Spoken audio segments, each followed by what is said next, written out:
and this dick.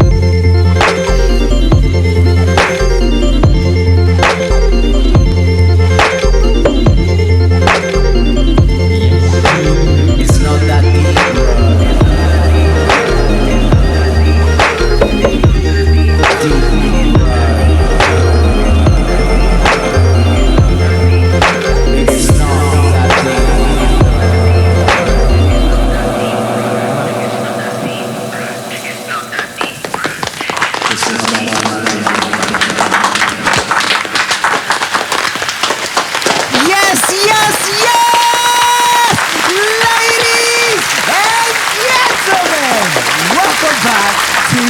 another heartwarming episode from your boys that is not that deep, bro.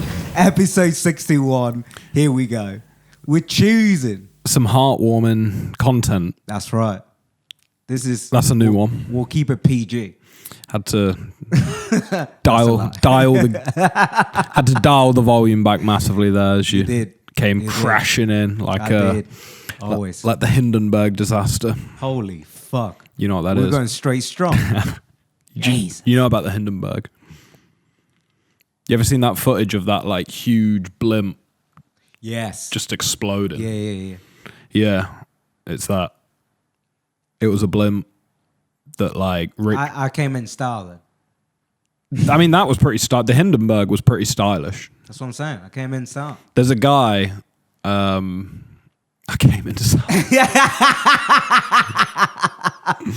There's footage of the Hindenburg disaster, like professionally filmed. Like right. the dude's like half a mile away, just watching this like huge blimp just like plow into the ground. But it's funny. Well, it's not funny. It's funny. We're starting early today. It's not funny. People died. Yes. God rest their souls. Mm-hmm. But what is kind of funny is that like it's like flying fine, and then because it's like 1920s or like 1910s or whatever, it like the footage is really jumpy. So it's like everything's fine. Like it just like instantly it's just like on the floor. And it's filled with like I think helium or fucking nitrogen or some shit that burns. Yeah. And like the guy that is doing the presenting the show or whatever, the news, is like, oh, the horror of it all. Like he's like, where did that happen? When? Where? When and where? Let's face it. Okay. Let's face it together. Me and you can face that together. We're gonna take this frontier on.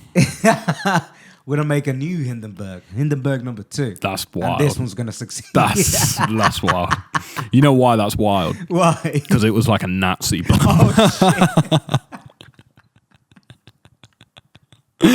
Oh shit. So yeah, it was on May 6th, 1937 in Manchester Township, New Jersey in America. Fuck. So is that why it burned down? It is pretty outrageous. Yeah, that's pretty outrageous. Wait, what do you mean? Is that why it burnt down? Because he was a Nazi, so they shut it down. No. Nazi Although plane. That could be the there's like implication. Yeah, there's definitely implication. Like, oh, it's an accident, but there's a picture of it over New York with swastikas on it. Oh, okay. Yeah. Just to that's fine. I believed you the first. No, I'm just giving you the visual reference. I'm just wanting to know. I'm like, why? But I think in 1937, the Nazi Party they hadn't like done the Holocaust yet. They were bad for sure, but they weren't like what we see them as now. So they were like, oh, we'll let them fly the blimp. Okay. It was still okay. All right. So why did it burn down? Because those airships are awfully designed. They're like big... blimps? Yeah, they're just big balloons of flammable gas. And then there's like loads of like aristocrats, dudes with monocles smoking big cigars. It's like... No. A match. It was made to fail. Mm-hmm.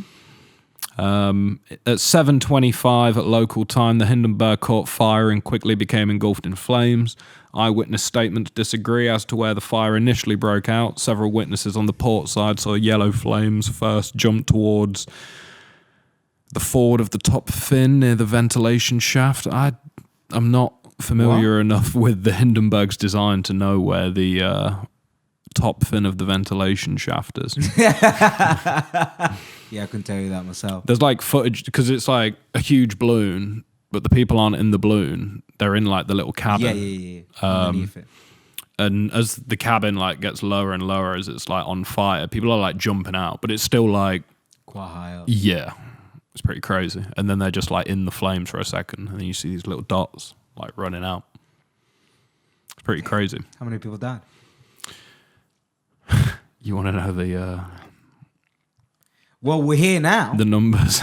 We're here now, okay? And I'm sure a lot of people listening right now will know that. So there was 97 people on the airship, and Yeah. 35 people died. To be fair, when you Still look a at third, though. yeah, but when you look at the photos, you're like, that's a straight wipeout. Like, surely no one survived that. Really? Well, like that picture I just showed you, it looks pretty crazy.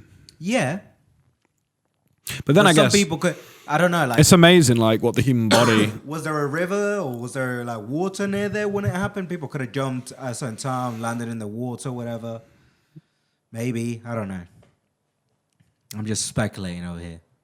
I don't know if there was a river, but human beings can survive crazy stuff under great stress. Like it's staggering. Like I don't know, 9/11. Like when the buildings collapsed, there was like an inner core that still stood, and there were people like in that survived the entire building, like collapsing around them. Which In a core, or what? there was like a inner structure to the building Right, okay. that like fell after the outer shell of the building, and people were like that's where the stairs were and the elevator shafts, and they survived the building like collapsing, which is just like staggering. Do you think now America makes buildings that would, even if they were hit by planes, are more easily escapable after that? Yeah, there's for sure protocol in place. I'm pretty sure like parachutes are a thing. Really? Yeah. If it's the building's high enough.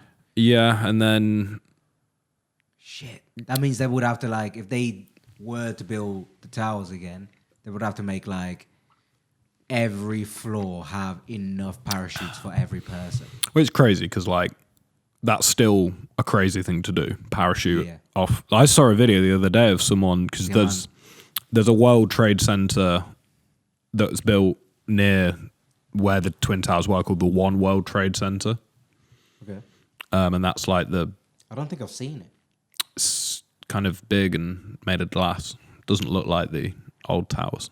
Okay. But Maybe. I saw a video like a week or two ago of some people parachuting off of that. Holy fuck. Yeah, they got in big trouble. Did they? Yeah. Oh, so they weren't allowed to. They were just... Well, it's one of the most like obviously it's one of the most protected buildings in the fucking world because How the fuck did they jump off it then? they said they just walked in, got in the lift and went up to the floor and jumped off the building. And they were amazed. And what? It's the most protected building. Yeah, they can just walk in, go on an elevator and fucking go up the... Well, that's what they were saying. They were like, we're amazed. Like, we don't know how this is... What's stopping a fucking terrorist to just go, let me walk in, go to the middle, set up a bomb? I don't know. That happened to the World Trade Centers before 9/11. What, the block? Okay. They like parked a load of vans underneath in the car parks underneath the World Trade Centers that have bombs in. And that's why in that Biggie song, "It Was All a Dream," he says I used to... something about blowing up like the World Trade. Oh. But that song came out like before 9/11. Oh. He's talking about Like in the 90s. Yeah, it was 93. And that, like, I don't know, let the American government know that those towers were, like, a target. Mm-hmm. And it was because I don't know, 9/11 was part So of they took care of the fucking bottom bit. They were like, you know what? We've had that before. We'll get countermeasures for that. And then they were like, okay, so they found that. Let's go. Let's go up. Let's go in the air. Well, 9/11 was part of like a bigger plan to like, they were going to do like, I think like 25 different locations. And my understanding is some lower members of the Taliban came up with that idea and pitched it to bin Laden in like a business meeting style. Right. And Like he was like, whoa, Dragon's guys. Den. Yeah. And bin Laden was like, whoa, guys. Whoa. I like your ambition, but we need to scale this back if we're going to be realistic. We can't be doing fucking 25 locations. Yeah. So That means that they have to have like more than like, because per plane, you would need to have like at least 2 or 3 people. there is something, obviously, again, I'm going to get tired. We're not trying. I'm going to get tired of doing this, but like, it's a terrible event what happened, and Yes. terrorists are awful people. Oh my God, yes. I don't condone terrorism, but the notion that there was some semblance of a creative process to 9/11 does make me laugh. The idea that they sat there like brainstorm, How are we gonna fuck up possibly the Americans? with like whiteboards. How do we fuck up the Americans? Okay, let's fucking throw 25 planes at 25 locations. No, they were like, let's sit down, get a pizza, and like some Coke, like big bottles of Coke, and we'll hash the idea out, and hopefully we Makes sense. Makes sense. But yeah, they were like trying to choose buildings and locations that would have the most significance to the American public. Right. Okay. Yeah. So, like they were going to do, in San Andreas, the bank tower, the tallest thing in San Andreas, they were going to do that. Obviously, that's a real building in Los Angeles called the Los Angeles Bank Tower. But they decided on the Pentagon, the Twin Towers, and they were going to do the White House? No. That would be weird. Oh, is it because it's? They were going to do the other one, the Capitol building. Oh, right. Yeah. Yeah, because the White House is like actually really small, and it's like hard, like to fly a plane into. Why? Because it's really small and really low to the ground. The Pentagon is crazy that they managed to fly a plane into it. That's like trying to. Did they succeed on that one? Yeah, As well? it's wild. What the fuck? And like, there's like barely any footage of it. But no one talks about that one. Yeah, Is it 'cause it's because they wanna there's keep like it- barely any footage of it, Right. Okay. and everyone thinks that it was actually a missile. Well, not everyone. The crackpots on the internet think that it was a missile and not a plane, but it was a plane. And there is footage of it. It's just bad footage. But he flew like over a motorway to the point where he was knocking like the street lights. Oh shit. That's how low he had to fly to like, and he had to fly at that height for like an extended. It wasn't just like he had to cross like a motorway to get to the Pentagon, which means like flying a plane that big, that low is like crazy at that speed. Yeah. I would have thought they would just go up to a certain amount, like go up and then come Not back direct all the- nose down. direct down. You don't understand. Like, I don't know if that would work. there's like so many issues with that. Okay. The G-force planes, obviously when you see a plane in the sky, it looks like it's going slow. But if that plane was going the speed that it was going and it was next to you, you'd be dead.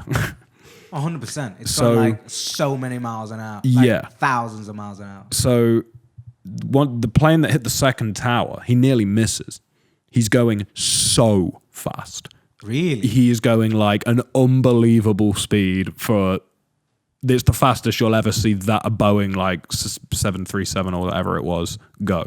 It's like there were people on the phone to people that were on the ground that were on that plane trying to like save the day, and they're like people are passing out and like throwing up, and by the time that they like would have like been hitting the towers, like the levels of G-force, they would have been like anti-gravity. So they will be like fucking floating. Yeah. So to do like a straight nosedive in a plane like that would just be wild. But there was the plane that was meant to hit the Capitol building did exactly that, and just the crew and the passengers overpowered the terrorists, and the terrorists fucking downed the plane in a random field, just smashed it into the ground. So you just killed everyone anyway. Yeah. And that's crazy because there's like, I don't know, audio footage from the black box of the passengers like breaking through the door and like stabbing one of the terrorists, and like you can hear them like fighting back, which is obviously like, that's wild. That is pretty wild. Imagine like teaming up with a load of people on a plane and like to take down. I mean, that I would have thought they would be so fucking scared. It would have been. It would be to a point where like, look, we're all gonna die. We can either die just us or risk fucking killing everybody else. Do you know what I mean? So many other people. And I think they knew I think they knew that the other events had happened. Like the other planes had hit the towers and that there were other terrorists. So the passengers were like, oh, fuck this. We're going to like stop this, which is what makes it, I guess, like a compelling story. Mm-hmm. It's heroic because it's like one of those things that like, even as a, just, obviously this was happening in 2001. Like security for planes isn't as heavy as it is right now. Like trying to get into the cockpit of any plane is the most difficult thing ever. And I'm pretty sure that even like the pilots wouldn't be like, if there were terrorists there, they wouldn't be able to like open the door. They would have to be, like, if they say, oh, we're gonna fucking kill everyone here, they would have to risk it because it's one of those things that they could do more damage if they took the plane than if it were to, you know, the terrorists just like straight up like didn't know what they were doing. Like they pushed a button and thought that they were talking to the passengers on one of the planes, but they were actually talking to the fucking airport on the ground. And they were like, everybody remain calm. We have a bomb. Please remain seated. That's like as blunt as the message was. Jesus and they Christ. thought that they were like staying undercover. They were just letting the people on the plane know, but they like broadcasted it to like all the airports. Jeez. Imagine that. Everyone stay calm. We have a bomb. And like everyone there. Those two statements will be like just freaking out. That like obviously they don't go straight to them or to the. Well, yeah, it phone. went to the. They go to the air traffic controller. Yeah. But if they went to the actual airport, and they were like, yeah, everyone would be freaking the fuck out. The transcripts, like you can hear that audio exists. You can hear that audio, and he's like, "Everyone remain calm. We have a bomb." And the guy on the other end's like, "Over? Come again?" Like, he's like, "What was that?" Because what's he supposed to fucking say to that? It's like, you'd be like if you're just hearing that for the first time, you're like, you'd be like, it's like, what did he just say to me? It's Dave fucking with me again. Yeah. Because I'm guessing like obviously they're gonna be like friends or whatever. That they're like, over? Are you joking or are you being serious? And then I bet the guy turned it off and then didn't say anything else after that. That just reminded me of this other story I read the other day of a pilot who just decided to like, I think he dropped. Oh, I need to search the story. I think this guy hijacked a plane. Yeah. And then just like went on a joyride and just started doing like loop-the-loops and corkscrews. And on the radios, everyone's telling him to like come back. Like everyone at the airport, they're like, extremely dangerous what you're doing. You need to like land the plane now. And he's like, I'm just feeling it out, man. I'm just trying it out. Like he's just like, he's like, didn't he like, and then he just fucking didn't he like plowed it into the ground. Isn't it a video of him like drinking a beer and then running to the plane? And maybe that's a different video. There might be a film about it. Fuck knows. Because I've seen a video of a guy like he like downs a whole a bottle of beer and then he starts walking normal, then fast and starts running and then passes these like people, gets on a plane and fucking starts going on it, like it starts flying it. Here we go. I was like, what the fuck? That looks crazy. The 2018 Horizon Air incident. On 2018, August 10th, Yeah. a Canada Dash 8-4000 was stolen from Seattle Tacoma International Airport by 28-year-old Richard Russell, a Horizon Air Guard service agent with no piloting experience. Just for reference, that's the plane. And he So, started fucking doing loop-de-loops. So he had no piloting experience.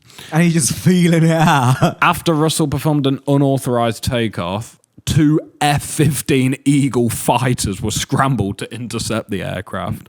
SeaTac Air Traffic Control made radio contact with Russell, the sole occupant, who described himself as a broken guy with a few screws loose, I guess. God damn. About 1 hour and 15 minutes after takeoff, Russell crashed the aircraft on a lightly populated island, killing himself. Jesus Christ. What? We're going. That is This outrageous. is supposed to be a PG episode. We've turned it into a fucking. No, but I like. There's something like beautiful.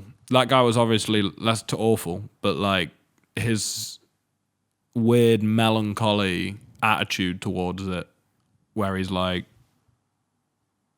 I just want to Feel it out. Yeah, man. I just want to feel it out. I just want to try. Like, I'm just finding it now. The quote.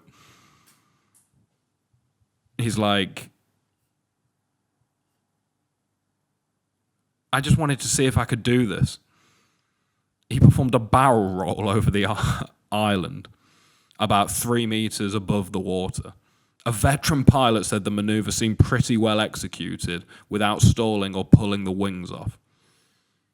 Holy fuck. When an air traffic controller requested he land the plane after this maneuver, he said, I don't know. I don't want to. I was kind of hoping this was going to be it, you know. I wasn't really planning on landing it. See what I mean? He's like, Yeah. why is he so chill? Because he knows he's about to meet his end. You ever feel like that? No, I've got some things to do.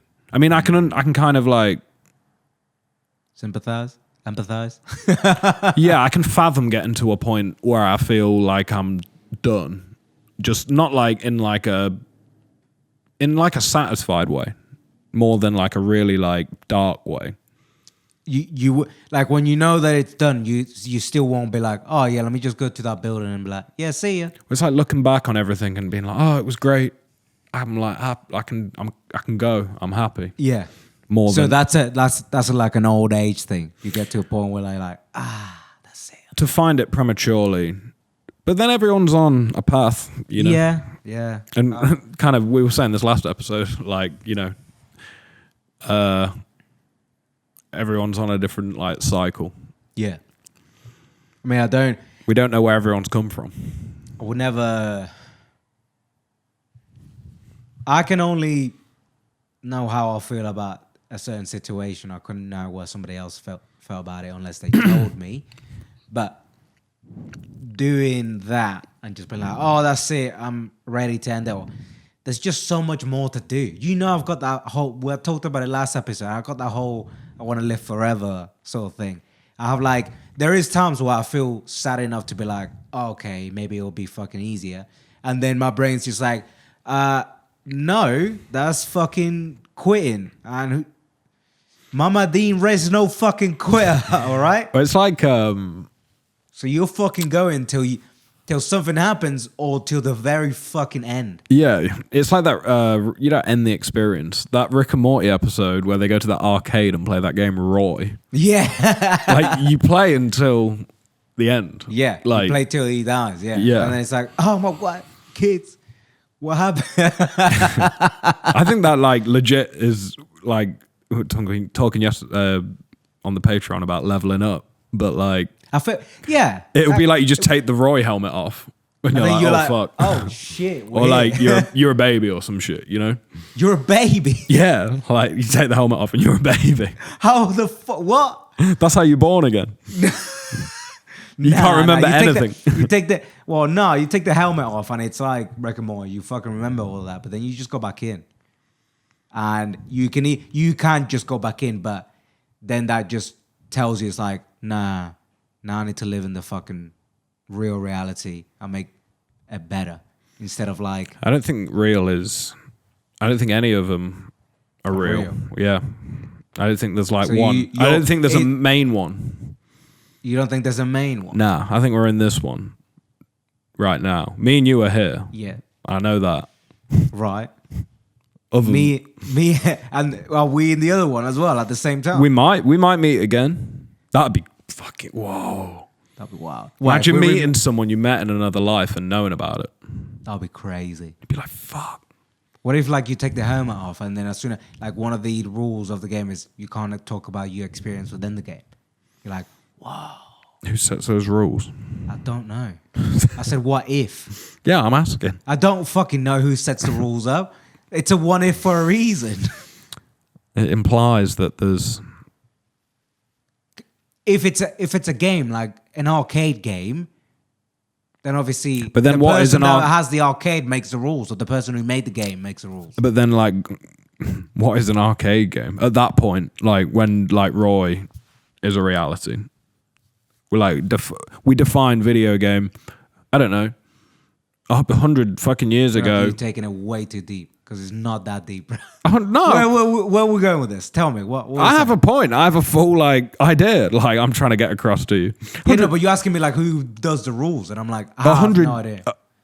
Yeah, I'm brainstorming with you. I'm trying to make up more law for your situation. All right, let's go. 100 years ago, a game would have been like a game of chess or something, or like cards, you know? And then there wasn't a fucking thing as a video game until like sometime in like the late 1970s, 1980s. Pong. Yeah, all that kind of stuff. And then now, I don't know, a video game can be anything from like fucking standing up and jogging in front of your TV screen, or it can be like putting a helmet on, or it can be like holding a controller in your hand. What's it going to be in like 50 years? We're going to like, I don't know. That's what I'm saying. So like Roy is like, I like the concept of Roy because it's like a super futuristic concept of where I think video games will end up going. But then at that point, that just keeps going then. Roy is just a life simulator. Yeah. Like, you know what I mean? Like people it gets too bad that people just want to be like, let's go back fucking 100 years. Or get a simulation of a game from like 200 years ago, and then we put on the helmet and we become... I've fathomed this. If anyone takes this, if someone does this... Oh, come on. Copyright, okay? I almost don't want to say it because it's... Yeah. I mean, you can leave it till afterwards if you wanted to. I could say it in the Patreon. You have to pay to hear that. No, I just fathomed that, like, historical events, for like 100 years now, we've had the ability to, like, take photos and video. So, like, there's extensive documentation of certain events. So I have a vision that right now there's things you can do on like a night out that are like interactive, like axe throwing, escape rooms, places like Roxy Ballroom. Mm-hmm. So like people want experiences when they go out. And that's like the same reason people see like live acts as well, like theater and musical acts, like because it's an experience. There are places you can go to where you put VR helmets on, like out, and when you're having a drink. But I guess it's still considered like a niche thing. So I can see in the next like 10, 20 years, you being able on a night out to go and like do a historical event. And using all the footage that we have of it, you can make like a composite simulation. Oh, you put the helmet on and you start walking around. And like using like AI, take all the footage we have of a historical event. The one that I fathomed this idea over was 9/11 because it's staggering how much footage we have of it. Like, there's people that were filming before the towers got hit and they just filmed the whole thing. Like, as it's happening. yeah, as it's happening on foot. So like there's numerous ones of those, and then there's like hundreds of clips of like the whole thing. So surely that's enough for like an AI algorithm to like create basically a game engine of that event. Okay. To a high degree of accuracy. Do you think There's something? there's an ethical conversation to be had. Definitely. Yeah, for sure. Definitely. And just because Because like, if you wanted to, obviously there's no footage of you being like, of anyone being on the plane, is there? being able to like put a helmet on and do the plane experience, that's like a whole other thing. But like, what you watching a plane hit a tower doesn't seem like very. Well, it would be more the experience would. There's all sorts of problems with this idea, but this is why we talk about it. Yeah. It's an interesting idea. 100%. Another 100%. event that isn't 9/11. It was 9/11 that triggered me to have the idea, and it's doable because there's so Please think of like a more positive event. Like, don't go with like let's take fucking World War II as an event and be like, yeah, let's put that on. Well, I mean, there is a lot of footage. Yeah, I know. That's what I'm saying. But that is like, I don't know.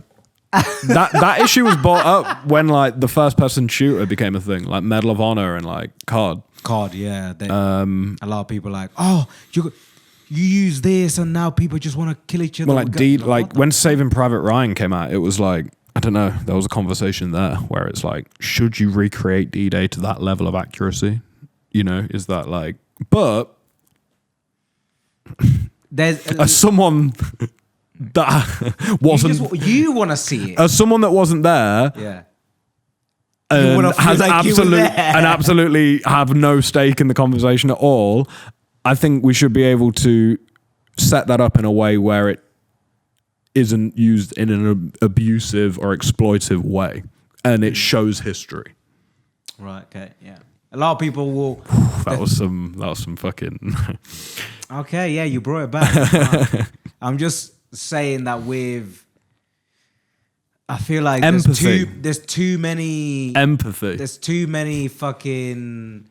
What's the fucking word I'm looking for? Theories out there. It's not theory. It's conspiracies out there of people like, oh, 9/11 is fake, blah, blah, blah. People will live to a certain age where they'll be like, okay, we can do that. They'll recreate that. But the people that thought that 9/11 is fake and was done by the government themselves, they'll be like, we need to go into it, like, and see what the fuck happened. Obviously, the government's gonna have something to say about it, but like, there's only certain things that you can show. You can't show everything, but that will make those people that have been thinking that way for a long time have a point. Do you know what I mean? I think that it might actually. Not saying that it was the American government. I'm not saying that. Yeah. I'm saying that made me think that I actually think that it would make people less conspiratorial. Oh, 100%. Because if you get to experience it, yeah, you'll be more empathetic. Yeah. And that's actually like interesting. This is like talking about the possibilities, like taking 9/11 out of it. It would be a fantastic tool to get people to like live a minute and walk a mile in someone else's shoes. Oh my God, yeah. But the people, and that's why Raw is compelling. The people that need that the most aren't gonna be doing it. Like, do you know what I mean? But if you make it wicked cool. How do you make being poor wicked cool? No, like no. You make it accessible. Like, you make it like... No. I'm saying that, like, the people that need it the most to know what it feels like to walk on people's shoes are not going to want to do that. Only other people that, like, want to empathize with what somebody else is going with. That comes down to marketing. Like, you'd... Making it wicked cool, they're still not going to put somebody, like, who's top of the rich people, but, like, who doesn't give a fuck about anyone below them to be like, oh yeah, let's go do this so I can care about the people below me. Do you know what I mean? Yeah, I do. I was thinking about like this would be like people go watch movies, and I don't know. I guess most people think that they're just like having a good time, but like you're empathizing with the characters, and like if you like the movie, you like connected with the plight of the story. So like this would be like the next gen version. It's like a hybrid between a movie, a video game, and like the internet, or like it's a new thing. History as well. Well, there's just so many possibilities. Like that's just one specific, like the 9/11 situation. But you could do it for anything, and it doesn't even have like.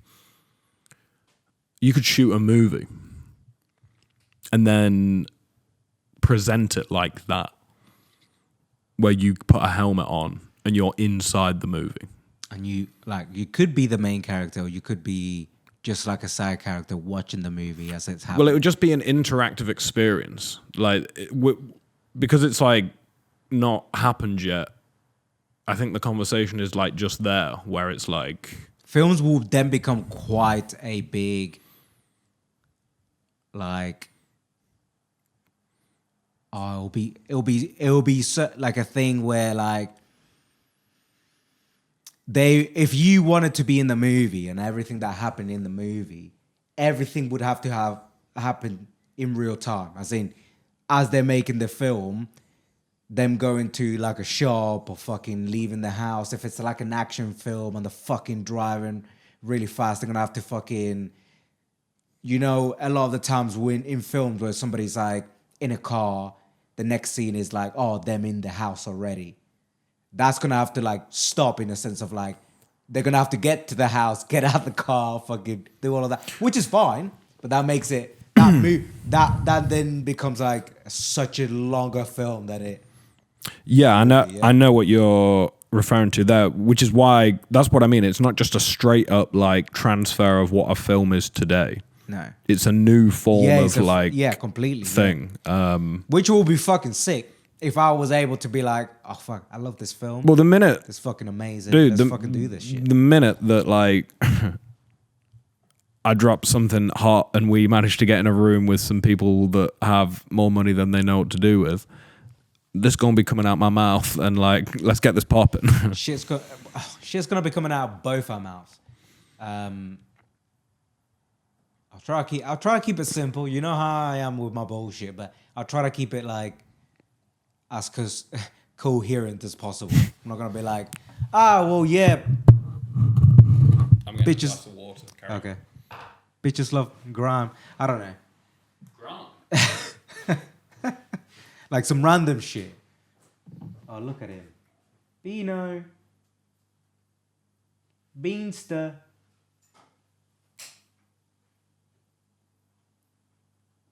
Bean Jesus. Oh, look at him. Oh yeah. Get it. Stretch those fucking balls, mate. Stretch them.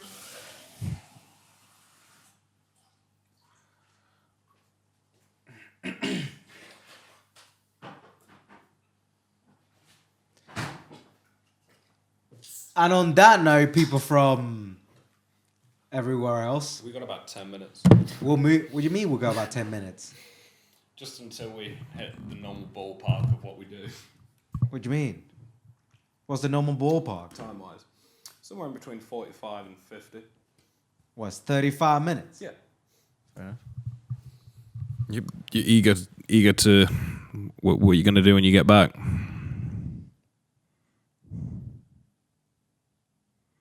What do you mean? When you get home, what are you going to do? Oh, no. I have to pick up, and then I'm thinking of going to my mum's house and then taking the last bus back. I need to pick up something up. Yeah, to be fair, we've got to switch to the Patreon and do a bit on there too. That's what I'm saying, that we're switching to the Patreon. Yeah, people that are listening on Spotify and whatnot, thank you so much for tuning in. And Yeah, thank you. Really appreciate it. Keep us in your hearts. You know, heartwarming sesh has ended, but we still got you. So, Patreon.com/INTDB. INTDB, motherfuckers. See you on the Patreon. See you on the Gucci side.